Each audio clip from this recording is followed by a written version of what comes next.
पाकिस्तान की आवाम इस वक्त महंगाई से शदीद परेशान है, लेकिन नेशनल असेंबली ने पार्लियामेंटेरियंस की तनख्वाहों में 300% तक इजाफे के बिल का अप्रूव कर दिया है, जो कि आवाम के लिए किसी शौक से कम नहीं। पाकिस्तान में महंगाई ने आम आदमी का जीना दुश्वार कर दिया है। हर तरफ बेरोजगारी, टैक्स बर्डन और इन्फ्लेशन का शोर है।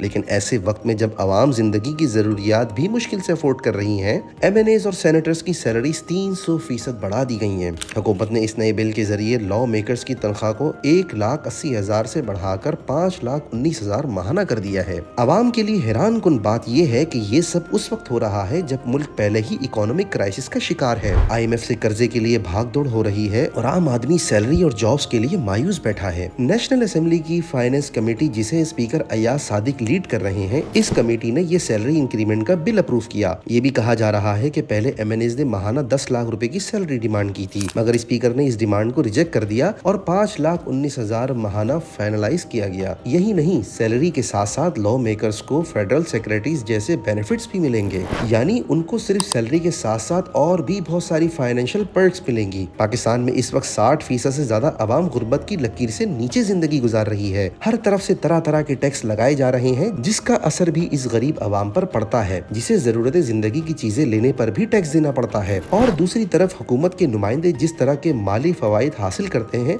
आम आदमी सिर्फ हसरत की निगाह से ऐसी मुलाजमत का ख्वाहिशमंद रह जाता है। जमात इस्लामी के हाफिज नईमुर रहमान ने इस फैसले पर सख्त तनकीद की और इसे अवाम से धोखा करार दिया। PTI के कुछ लीडर्स ने भी इस बिल की मुखालिफत की, मगर अफसोस इस बात पर भी है कि उनके अपने भी कुछ MNAs इस सैलरी इंक्रीमेंट के हक में हैं। जरताज गुल ने कहा कि जब पंजाब असेंबली मेंबर्स की सैलरी बढ़ सकती है तो नेशनल असेंबली मेंबर्स की क्यों नहीं। महंगाई की वजह से सैलरी बढ़ाने का तकाजा शायद जायज भी हो, लेकिन सवाल ये है कि क्या ये वक्त सैलरी बढ़ाने के लिए मुनासिब था, जबकि हुकूमत आवाम को बचत और मुल्क के लिए टैक्स जमा करने पर जोर दे रही है। अगर मुल्क को वाकई इकोनॉमिक स्टेबिलिटी की तरफ लेकर जाना है तो इस तरह के VIP प्रोटोकॉल्स और एलीट प्रिविलेज बंद होने चाहिए। लेकिन जब तक ये सिस्टम ऐसे ही चलता रहेगा, आम आदमी महंगाई के बोझ तले दबता रहेगा और ये एलीट क्लास अपनी तनख्वाहों और बेनिफिट्स बढ़ाने में मसरूफ रहेंगी।